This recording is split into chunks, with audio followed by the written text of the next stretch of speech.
Welcome to your MED and TUT educational channel.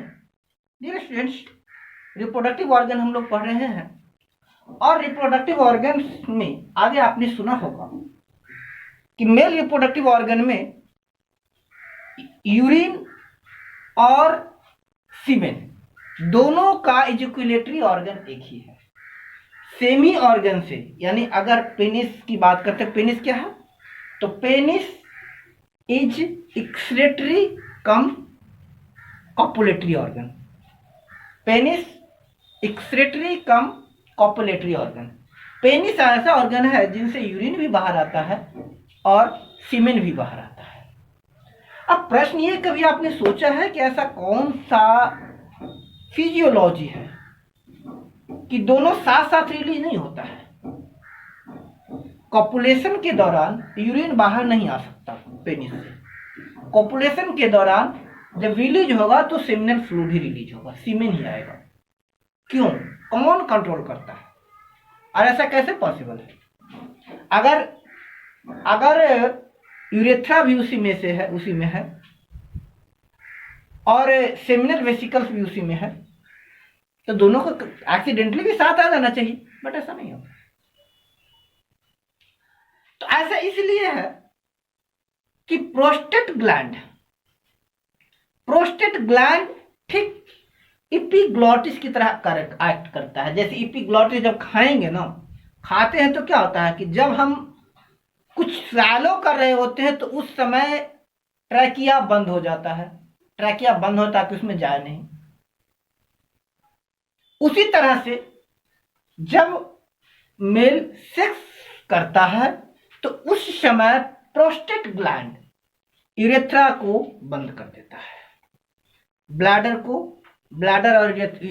और urethra के बीच के ओपनिंग को बंद कर देता है, सो दैट सीमेन बाहर आ सके, सीमेन इजेकुलेट हो सके। ये कंट्रोल कौन करता है? प्रोस्टेट क्या है? Apricot size muscular gland that secrete prostate fluid. Apricot size का ये ग्लैंड है जो प्रोस्टेट फ्लूइड सेक्रेट करता है। प्रोस्टेट फ्लूइड का फंक्शन क्या है? प्रोस्टेट फ्लूइड, इसकी अगर बात करते हैं, थोड़ा सा प्रोस्टेट फ्लूइड के बारे में जान लें। इसका पीएच, प्रोस्टेट फ्लूइड के बारे में हम थोड़ा सा बात कर लेते हैं। इसका पीएच 6.1 से 6.5 तक है। प्रोस्टेट फ्लूइड 6.1 से 6.5 तक है। स्लाइटली एसिडिक, हल्का सा एसिडिक है। क्यों होता है? आगे बात करेंगे, ठीक है। तो ये प्रोस्टेट फ्लूइड ये milky and slightly acidic fluid है। तो ये सेक्रेट प्रोस्टेट ग्लैंड से होता है। क्यों होता है? सो दैट स्पर्म अलाइव रह सके, जीवित रह सके, स्पर्म मोटाइल रह सके, स्पर्म इजेकुलेट होकर वैजाइना तक जा सके। जैसे कई ऐसे मेल होते हैं जिनकी पेनिस का साइज छोटा होता है और वेजाइना में ज्यादा अंदर तक नहीं जाता है। दैट्स वाई प्रोस्टेट फ्लूइड उसको पुश थ्रो करता है ताकि वेजाइना में डीप थ्रो आगे तक जा सके और वेजाइना के एसिडिक मीडियम के कम से कम कांटेक्ट में आए और कम से कम स्पर्म डेड हो सके।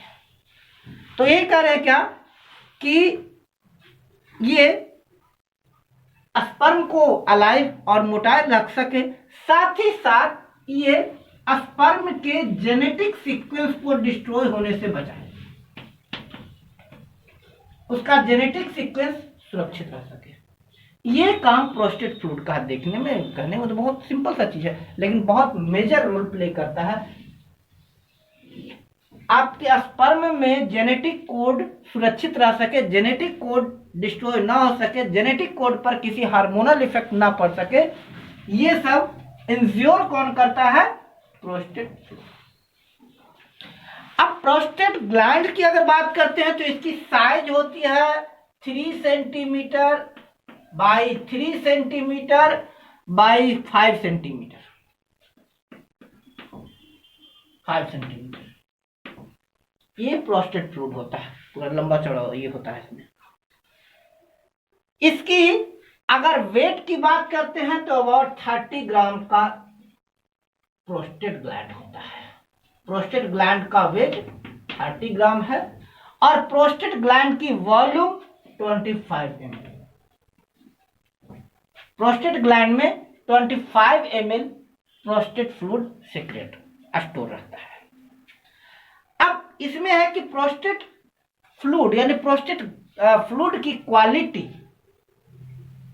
प्रोस्टेट फ्लूइड की क्वालिटी कौन अफेक्ट कर सकता है? यहां पर एक ये भी क्वेश्चन आ रहा है कि क्या रिप्रोडक्टिव हेल्थ तो कैफीन इफेक्ट करता है? क्या रिप्रोडक्टिव हेल्थ को वाटर इफेक्ट करता है? ज्यादा पानी क्यों पीना चाहिए? कम पानी पीने से क्या होगा? ठीक है, कहता है कम पानी पिएंगे तो आपका यूरिनरी ब्लैडर साफ नहीं होगा, किडनी फिल्टर नहीं होगा, किडनी में स्टोन बन जाएगा। सिर्फ वहीं तक सीमित नहीं है, अगर आपकी वाटर की इनटेक कम होगी then prostate gland prostate fluid low quality का बनाएगा, और जब प्रोस्टेट फ्लूइड की क्वालिटी लो हो जाएगी तो बहुत सारा अधिक मात्रा में अनहेल्दी स्पर्म जाएगा। जेनेटिक डेविएशन आपने सुना होगा कि बड़ी एज में अमूमन साइंस कह रही है कि 40 to 45 यानी 45 प्लस कहिए, 45 to 50, 45 to 50 के एज में पिता नहीं बनना चाहिए। क्यों? क्योंकि उस एज तक आते आते प्रोस्टेट ग्लैंड्स की क्वालिटी वीक हो जाती है और अनहेल्दी स्पर्म भी ओवा को फर्टिलाइज कर सकता है, जिसके कारण जेनेटिक कोड सुरक्षित नहीं रह सकता है, जेनेटिक कोड अल्टर हो सकता है, जिसके कारण बेबी में जेनेटिक डिसऑर्डर देखने को मिलता है।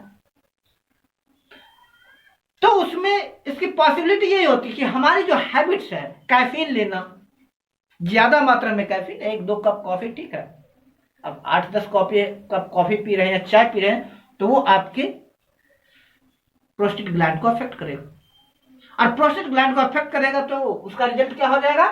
जेनेटिक सीक्वेंस डैमेज हो जाएगा, मोटिलिटी अफेक्ट होगा, इजेकुलेशन ज्यादा दूर तक नहीं जा पाएगा, प्रेशर नहीं बन पाएगा, वाटर इंटेक कम होगा तो भी यही कंडीशन है।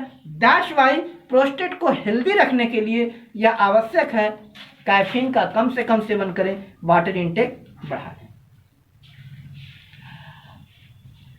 Prostate fluid, prostate secrete slightly acidic fluid with pH value of 6.1 to 6.5. It protects a sperm and help them to live longer, be more motile या more mobile. ये क्या करता है? स्पर्म को हेल्दी रखता है, स्पर्म को हेल्दी रखता है, उनको प्रोटेक्ट करता है, उनको लॉन्ग टाइम तक अलाइव रखता है। जैसा कि आपको पता है कि यूट्रस के बाहर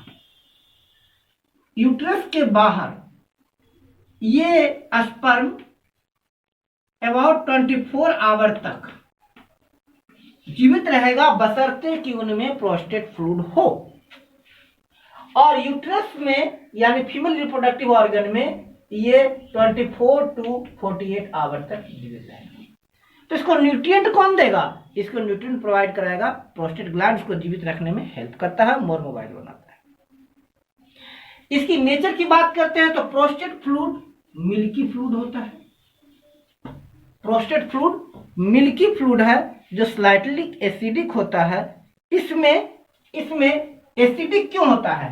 प्रोस्टेट फ्लूइड एसिडिक क्यों होता है स्लाइटली? किस एसिड के कारण होता है? That is due to citric acid.